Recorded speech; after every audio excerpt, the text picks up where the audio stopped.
जब जब लिखा मैंने कागज पे ए माँ तेरा एक नाम तो कलम भी अदब से बोल उठी કે મેરે હો ગયે ચારો થામ।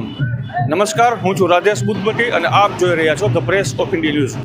મોરબીના ખેવારિયા મુકામે શ્રી રાજબાઈ માતાજીના મંદિરનો પ્રાણ પ્રતિષ્ઠા મહોત્સવ ધામધૂમથી ઉજવાયો હતો। ત્યારે આ મહોત્સવમાં કયા પ્રકારના વિશેષ ધાર્મિક કાર્યક્રમો યોજાયા હતા તે વિશેની વધુ જાણકારી માટે આપણી સાથે ત્યારે જોડાયા છે કૌશિકભાઈ વ્યાસ। કૌશિકભાઈ, આપનું સ્વાગત છે પ્રેસ ઓફ ઇન્ડિયામાં।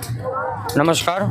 આજે આ શ્રી રાજબાઈ માતાજીના મંદિરે જે પ્રાણ પ્રતિષ્ઠા મહોત્સવ ઉજવાયો છે, આ દરમિયાન કયા પ્રકારના વિશેષ ધાર્મિક કાર્યક્રમો યોજાયા હતા અને ખાસ કરીને વાત કરીએ તો ગામ લોકોમાં કેવો ઉત્સાહ હતો?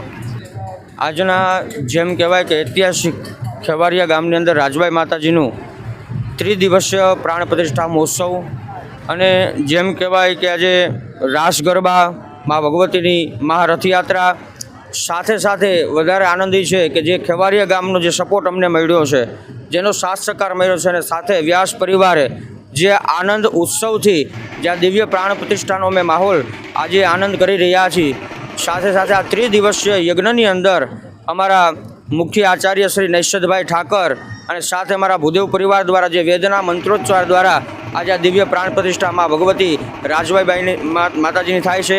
આવતીકાલે તારીખ 6/2/2026ના દિવસે આ યજ્ઞને અમે વિરામ આપવા જઈ રહ્યા છીએ।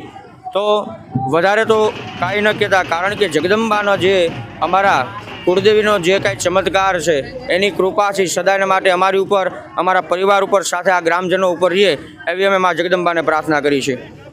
જય માતાજી। વ્યાસ પરિવાર દ્વારા આયોજિત રાજબાઈ માતાજીનું જે આ 3 દિવસની પુનઃ પ્રાણ પ્રતિષ્ઠા મહોત્સવની અંદર ગ્રામજનોનો જેટલો ઉત્સાહ છે એટલો જ વ્યાસ પરિવારનો પણ ઉત્સાહ છે।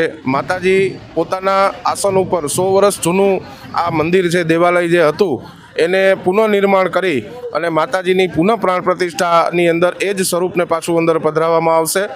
તો મા જગદંબા બધાને ખૂબ ખૂબ સુખી રાખે, ગ્રામજનોને અને વ્યાસ પરિવારને એવી આચાર્ય તરીકે બધાને મારી શુભ આશીષ।